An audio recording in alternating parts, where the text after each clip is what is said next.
What's up? What's up? What's up, everybody?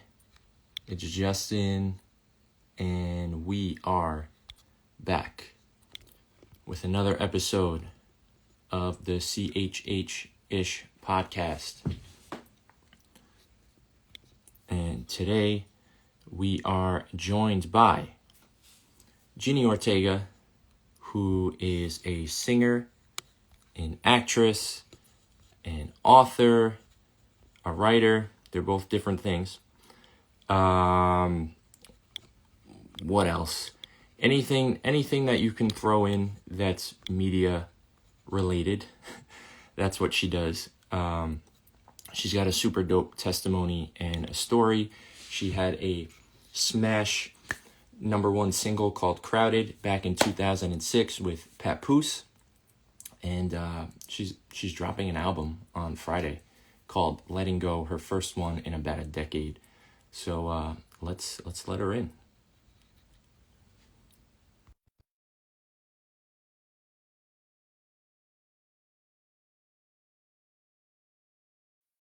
All right, here comes Jeannie. Let's see.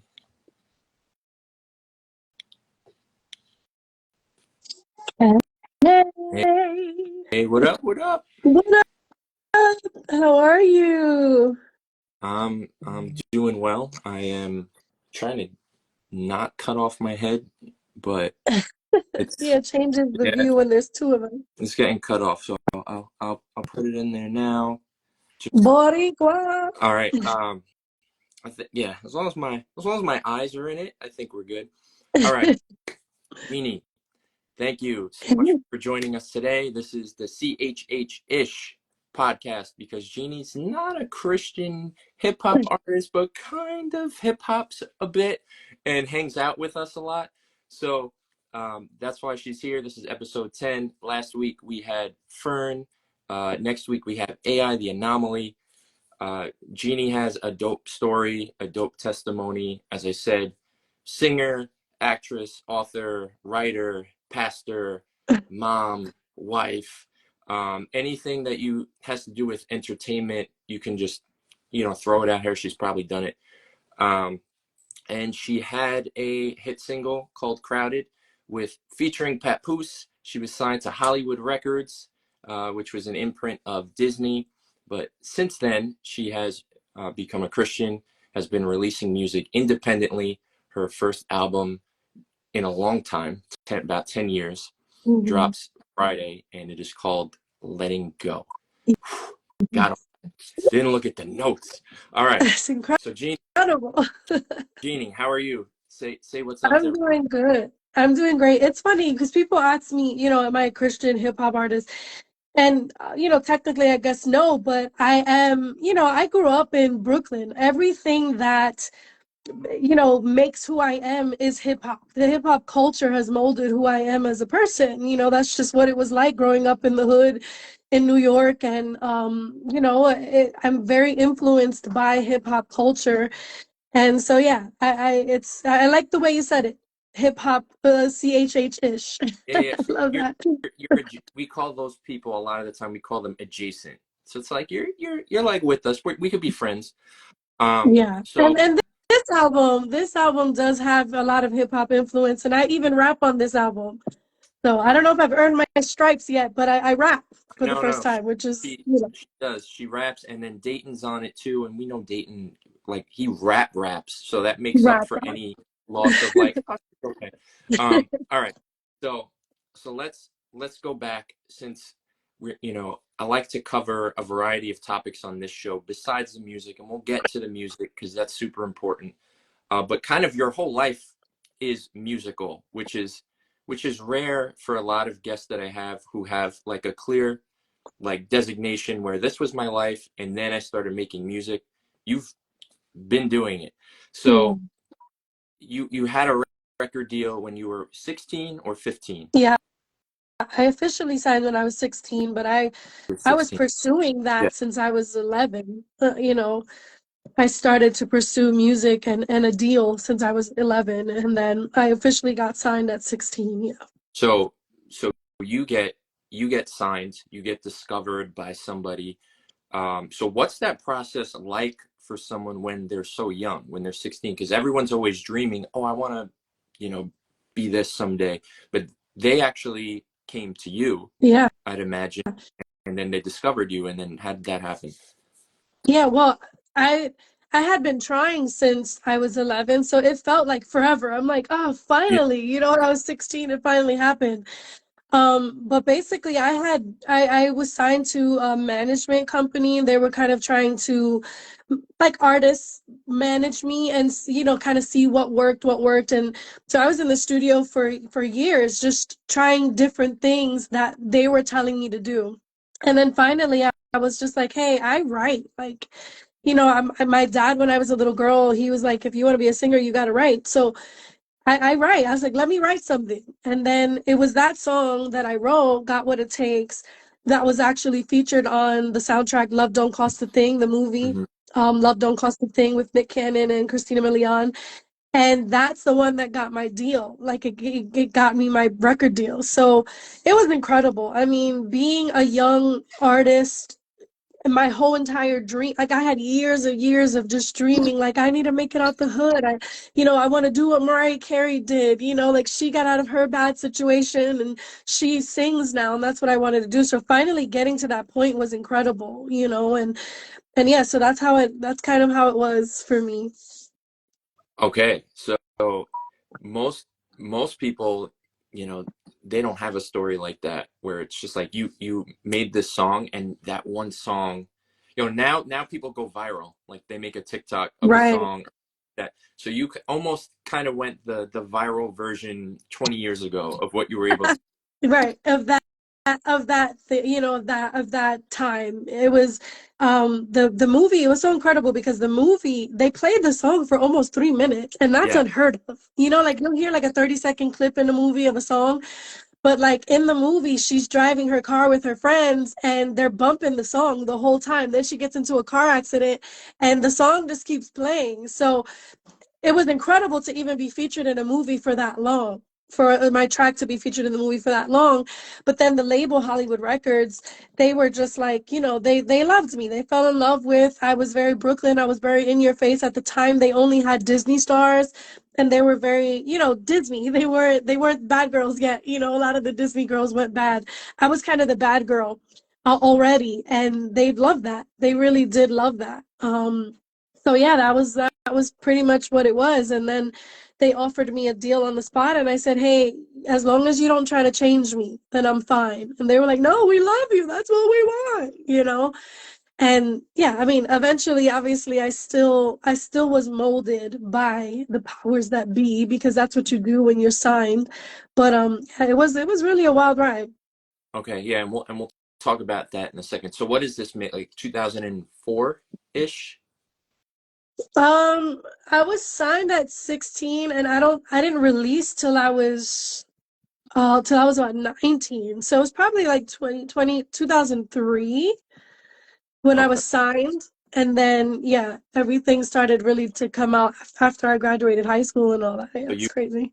had So, like Hillary Duff releasing music then, Selena and Lindsay Lohan, Gomez, Selena. Yeah, very, man. very young Selena Gomez. Yeah, like it was totally that.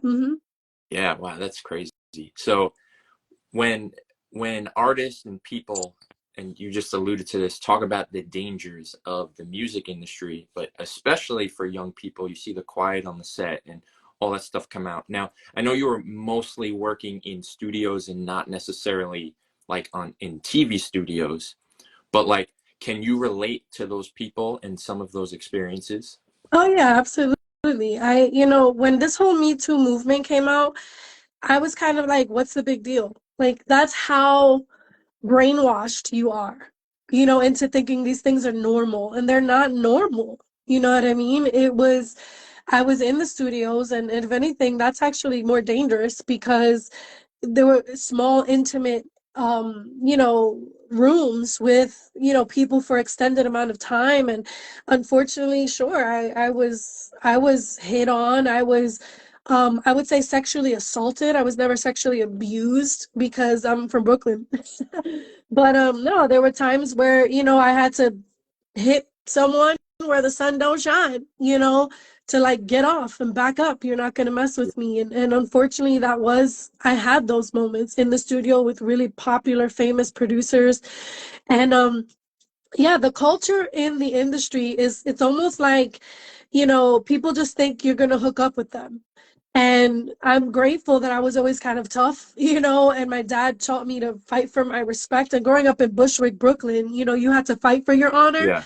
So I went into the music industry with that same mentality. Like if anyone crossed the line, like they was about to get the business. You know what I mean? And unfortunately, yeah, there were times where I did experience stuff like that. And then even just being around other celebrities and artists who just naturally assume like you're gonna be, their R&B chick. And I wasn't, I wasn't that. And I'm grateful. I'm really grateful. Because it could have been that. And I always had self-respect, and I never wanted to like be like the other girls that I felt like the industry loved to say, oh, they made their way to the top because of XYZ. I was always going to earn why I was there. And for me, it was the music, writing, recording, singing, performing, stuff like that. And maybe this is a tough question, but I'm sure you've thought about it. Do you think maybe that's why you never went to like the next level and became that household type name, because you wouldn't give into that stuff? Yeah, that's a great question. Absolutely. I know, and I'm not really difficult, but I do know what I want, and I know that that's harder to have that mentality as an artist who has handlers. They want you to go with the flow and do what they want you to Yeah. do. And so, yeah, I've always been very headstrong about what I thought I should be doing. There were times, sure, that I compromised. I remember for my album photo shoot, I was underage. I was still a little girl. I was early, teens, maybe 17, 18. I wasn't a full adult yet, but they put me in a t-shirt, in a flimsy t-shirt with some fishnet stockings on, and that was it. There was no shorts or skirt or anything under it. And I felt very uncomfortable. And I remember just having that conversation and feeling that, like, this doesn't feel right. This doesn't feel good. And they were just like, oh, it's going to be fine. Don't worry. And they kind of talked me into it. And there were other times where that happened as well, where I was kind of talked into doing something that I wasn't very comfortable with. But I was definitely an artist that pushed back and said, spoke my mind. And obviously stuff like that does, it doesn't help your popularity, but, it's what it is. Yeah. And can you talk about, so you go from there, you do the single Crowded with Papoose, very successful single, you become famous off of it. So what kind of doors were open to you because of that single? And then at that age, how did you deal with the fame? And like, did it change you? How did life change? All that. Yeah, that's a great question. The single definitely opened doors. It was top 25 on Billboard. It was certified gold on radio, and it got me on an international tour with Rihanna. I was her opening act. I was the sole opening act for Rihanna on her tour at that time. And so it got me a few tours. That was the biggest tour, but I also was on another tour with Frankie J, Luis Fonsi, and a bunch of Latin artists, and I was an opener for that. I got endorsement deals where, they were paying, nearly $500,000 to endorse products for them. It really opened doors. Like I made it out the hood. You know what I Yeah. mean? Like I had way more money than anyone in my family had ever seen. And it was great. It was, I was at the top of my game. People knew my song. Billboard, voted my debut album, #1 on the Heat Seeker charts. I get on tour with Rihanna. I'm doing all these incredible things. And for me, I'm at the height of everything. This is everything I'd ever dreamed of, from a little girl till now. And, what that does to you is you start to feel yourself. It's like, like kind of what, that song, ain't no, can't nobody tell me nothing, like Yeah. that, that line. Um, that's what it was. I was a teenager, like almost an adult. I wasn't there yet. I had all the money I could ever want. Like, who was gonna say anything? My parents God bless them. I love them. They were great, but at that point I could afford to live on my own. I could Right. pay for their their living situation, and so I was kind of becoming a little monster. It's like, and that's kind of what happens to a lot of these young artists. It's like you get all this fame, you get all this success, you get a bunch of yes men around you, and so you're like, no one's gonna tell me no. And that's kind of what I was becoming, for sure.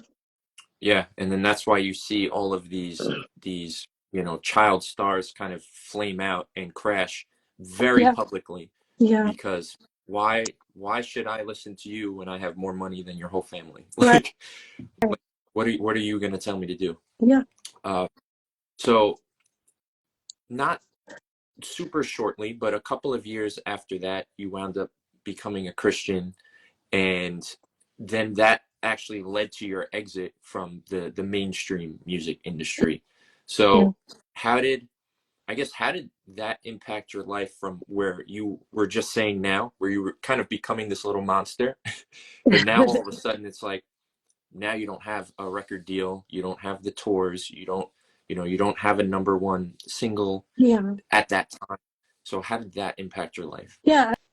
I mean, the interesting thing is that, I had all those things that I had, Yeah. and I still was a broken little girl. Like, I still was searching for this, like, the purpose of it all. If, I could have whatever I want, I could have whoever I want, I could do whatever I want, but I was still very broken and still missing something. So, fortunately, somebody invited me to a Christian church. I do have an encounter with God. I'm like, oh my, like, God is real. Like, I can have a relationship with God. I can feel God. Like, that was a game changer for me. Very loyal. I'm Puerto Rican from Brooklyn, very loyal person.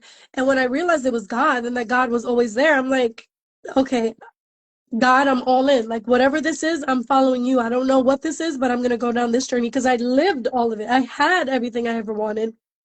And I was still broken. I was still angry. Yeah. So when I found God, really, and not that he wasn't there, I just finally found him. I was able to see him. Um, that really, people have been asking me a lot lately, like, how was it leaving all of that behind to follow Jesus? It was a no-brainer. I had all of that stuff and did not have peace.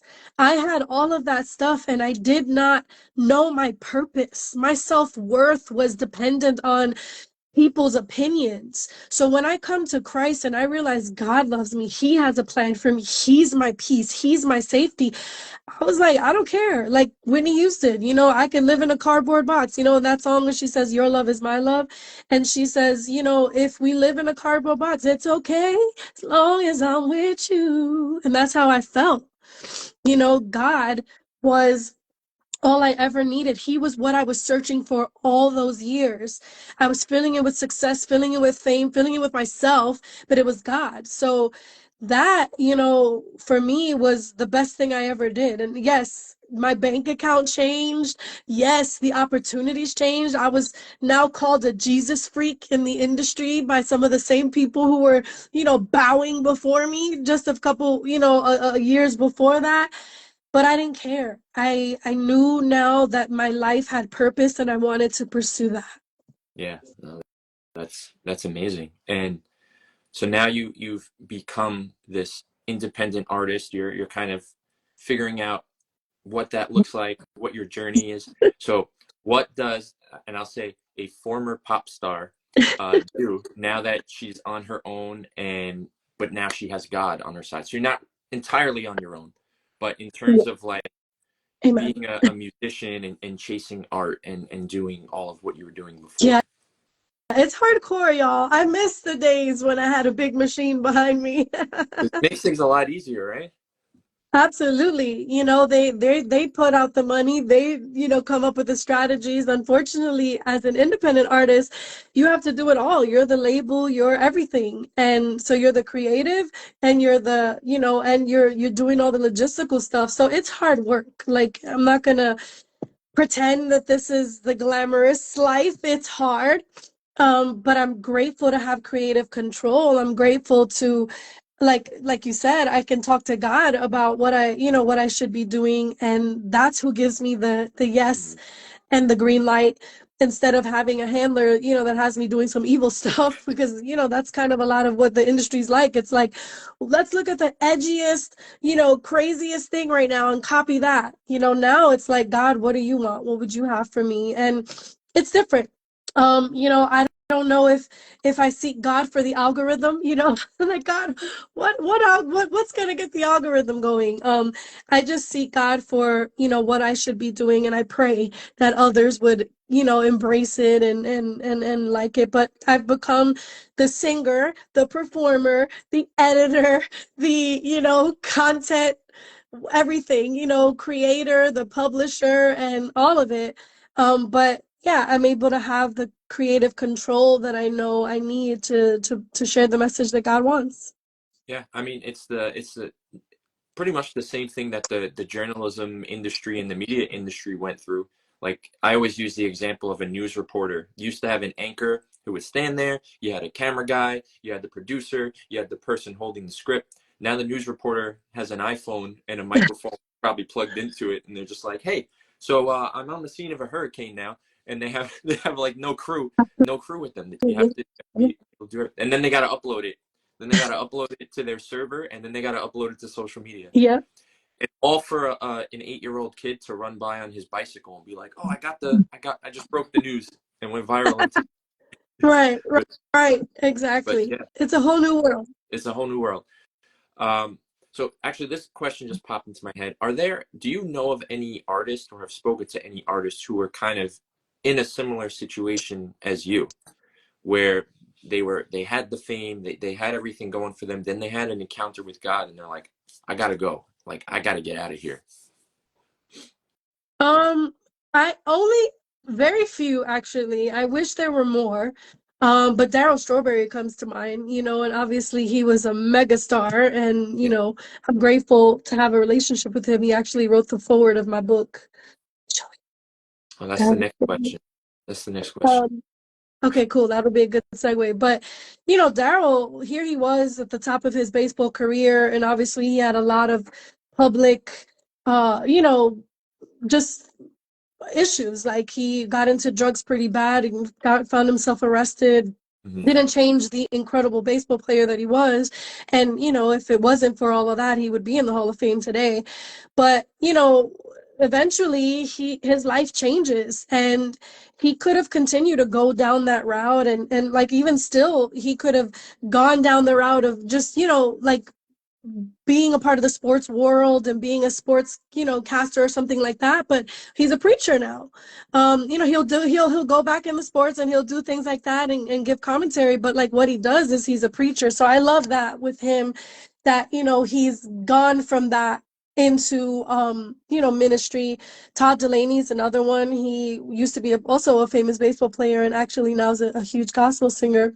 I find that I identify with those people a lot. Like, we kind of feel like we're part of this club that nobody else is a part of, because people don't usually leave the secular world and success and fame for God. It's usually the other way around. They start in church, and then they get Absolutely. taken by the world, and then they can't get themselves back. But yeah, I mean, I'm always so grateful when that happens. We've seen in recent years with Justin Bieber and how he's kind of had his come to Jesus moment. And I don't know how, where that'll continue to go, but we pray that he'll stay solid in the Lord. And, Kanye, we see him go in and out a lot. But that's what I hope. I hope for there to be other artists that started in the world, they've tasted that fruit, and they know it's rotten, and then they want to come to stay in Christ. Yeah, yeah, it is pretty crazy how many different famous singers you could link to. They sang in their church choir, they grew up Yeah. listening to gospel music, or they grew up in the church. Like, I would say a majority of them had some kind of Yeah. background in church when they were kids. Yeah. This is crazy. Okay, you wrote a book. You just held it up. So, how long did it take you to kind of write that book and process everything that went into it? And then also, what are the differences in writing your heart out in a book as opposed to writing your heart out in a song? Very different. So it's called What Is Happening to Me. And it's really a book to help people open their spiritual eyes, how to defeat your unseen enemy. That's the subtitle. It took me 11 months to write the book.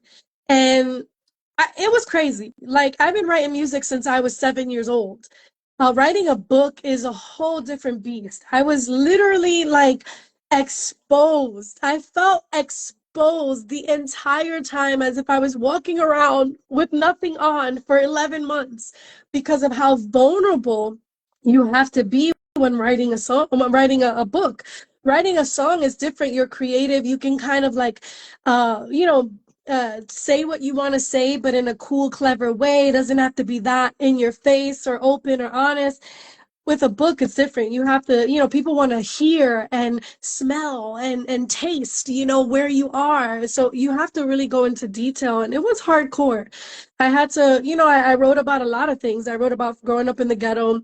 I wrote about making it into Hollywood, the crazy experiences that I went through there. I wrote about then becoming a Christian, getting saved, and then going through a severe church hurt, like getting so hurt by the people in the church, and then finding my husband, and then, you know, all of that, losing children. You know, it's crazy. It was really intricate, but in all of it, I really just help people in their on their own journey, like kind of self-discover for themselves where are the like in my life, okay, that's where Jeannie says God was, that's where the devil was in her life. Where's God and where's the devil in my life, in my situations, in my, you know, whatever is going on in my life, my experiences. So yeah, it was crazy. Writing this album, however, this last album that'll be out in a few days. Um, I came to this album with the same level of vulnerability. I wasn't trying to be clever so much with the songs. I was trying to be clear and Yeah. direct. And so this album is pretty honest as well, I'd say. Yeah, I would imagine like normally when people are turning their hurt into songs, you can hide that pain. Not that you're hiding pain, but you can put that pain in a melody. So it's almost Yeah. like, here you go, sing along, sing along to my hurt, which is actually a really weird thing to think about. Like, sing along to the worst moment of my life. Whereas, Right. whereas, you know, in a book, you're not, you know, I'm not rereading that page over and over again and memorizing it so that I can say to somebody, like, it's meant to have that impact when you read it the first time. And then you got to turn the page and keep going. So I imagine the differences. Um, all right. So you have released other projects since being independent. And I know you kind of said you put a little more into this one, but what was kind of the differences in releasing those other projects that you did as compared to this one? Yeah, that's a great question. So I did release an album almost 10 years ago. And it was like Jeannie Goes to Nashville. You know, when I became a Christian artist, everyone was like, oh, if you're doing Christian music, you got to go to Nashville. That's like the Christian Yeah. artist hub of the world for contemporary Christian music. So I was like, okay, let me try that. You know, I'd never tried that scene. I didn't even know, I had never even tried contemporary music. I've only ever done pop, hip hop is what I Hip call hop. it, hip hop and pop. Yeah, and R&B. So I said, okay, let me try that. And I did. And you know, I partnered with Aaron Rice down there, and I got in the studio with all incredible writers and everyone that was writing all of that, you know. Um, so I did that, and then, you know, it was great. Like, it was a great experience, but it wasn't Jeannie. It wasn't authentic me. Like, I wanted to bring the message of Christ and hope and, you know, all of that with my roots, with that hip hop, with that pop, you know, kind of thing. And I've been able to do that for this record. And it literally feels like my second album, even though I've released a few albums after my debut album. Mm. This feels like my second album because I feel like this to me, like, I released my debut album. That was my secular album that has a parental advisory sticker on it and everything. It was not of God. You know, I mean, not that it It wasn't wasn't. It's of not. not, it wasn't Christian, and I wasn't saved. But you know, too bad, y'all. But anyway, thank God. And then I released a second album, which that was like an independent thing where I was just trying to figure myself out. I'm like, who am I? And like, where do I exist in this world of like inspirational music now? Then the third album was Jeannie Goes to Nashville. And that was like Jeannie goes contemporary, but like a lot of that hip hop and, Yeah. influence underneath, but it still wasn't fully me. And now this is my fourth album, Letting Go. And it's that. I've let it all go, y'all. I've let it out. I've let it go in the music. I've let go of a lot of the things that are on my heart. And I'm just really proud of it. So when you're performing shows and doing stuff now, are you basically only going to be doing new album stuff? You kind of left all that other stuff? Yeah, I do, like, I play like an intro video for my concerts where you can kind of hear the old songs and you see a lot of the footage of me back in the day up until where I am now. But yeah, I usually do the new records. That's kind of what it is. I just do that. And the what I have to say now I think has a message and people, really do appreciate it. So Yeah, it's where you're at now too. All right. So this is definitely a loaded question that could go many ways. How different is the music industry now, and as someone who's trying to break into it, re-break into it, as compared to when you broke into it? Oh, it's so different. I mean, everything is about social media. When I was, first coming out, it was really about the label. It was about the art, the artist, the work that you put into it. I went out and I did press tours and I did stuff like that. And that's how I gained notoriety. I mean, social media is great because it's a bunch of free marketing, really. But I just wish I could master it. Like, it's hard. Like, it's really a whole new world. It's not just about the work and the art. It's about the algorithm. It's about, how many people can get on to what you're doing. So it's a very different world, very, very different world. Um, I tell you this a lot. I'm like a veteran freshman, which is the craziest thing. I've been doing music for over 20 years, and here I am doing shows now, and it's like a whole new world. I have to make sure the QR codes are right. I got to make sure everybody has, connection to my social media. Like, it's a whole different experience for me. But I do like it. I do like it. I'm getting the hang of it. I have not gotten the hang of it fully, but I like it because I do feel like it's more intimate than what it used to be. I do feel that for sure. Yeah, it's funny. You're like, I remember when I was in college, in some classes, you would have like moms or dads, sometimes grandmas. It's like, you've already lived all this life. Why are you coming back to school? Oh, because I never graduated. So you're you've already lived a life. You're like, I got to go back to school and learn a few more things. Yeah, it's crazy. Um, It's really that. and I mean, back then you had MySpace, so the equivalent of, for those watching who know nothing of MySpace, the equivalent of MySpace to now is on MySpace, on your profile page, you can have a song playing. Yeah. So you could have Jeannie's song Crowded playing when you went to their MySpace page. Now you would have to tag her song in your reel and it would play for 30 seconds. Like that's the only like comparison that we could probably make. Yeah, You it's know, crazy. It's if really MySpace wild. was around for artists now, that would be so dope because it was great for artists. Yeah, Uh, right. all right. So what's next for you? I know you're all in. You're ready to tour. You're ready to play shows. So what is on the Jeannie forecast? Yeah, so I do have a ministry here in Orlando where we meet in person, but we do a lot of online in ministry. Most High King Ministries is the ministry. So I'm all in on ministry. Like, I've been doing that with my husband for the past few years, and now I continue to do that.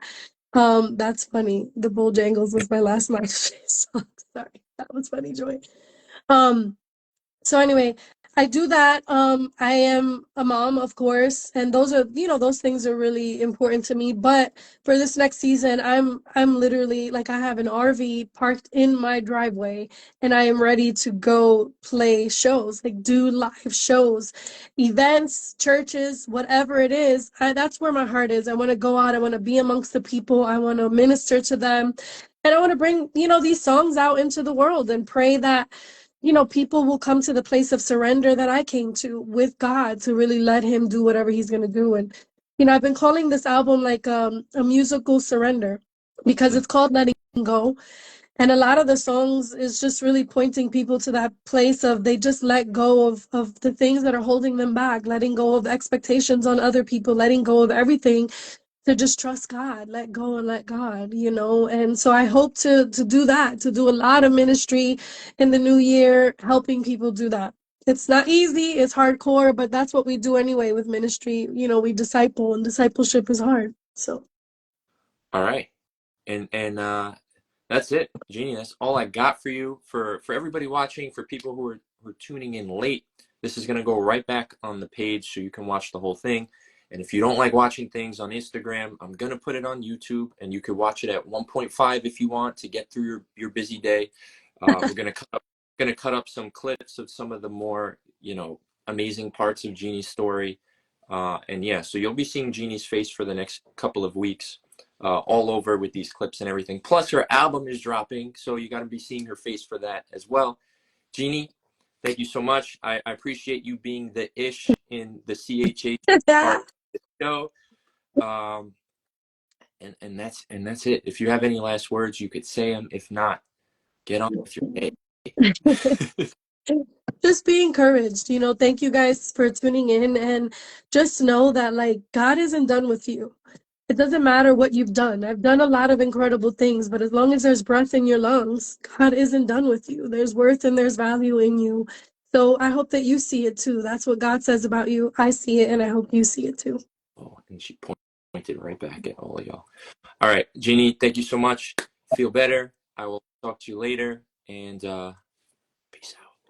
Peace out. Letting go. Letting go. Right. Literally. All right, everyone. That was Jeannie Ortega. As a reminder, you can look. The top of my head is here. As a reminder, you could watch this back right on our Instagram page. Give it a few minutes, and it'll upload. And then at some point, I will get it on YouTube. This was episode 10 of the CHH-ish Podcast. Last week we had Fern from Social Club Misfits. Give that one a watch. Next week we have AI the Anomaly, who she should be called AI the Amazing because everything she does is incredible. And I'm looking forward to have that conversation and many more. All right, I'll talk to you later. Peace.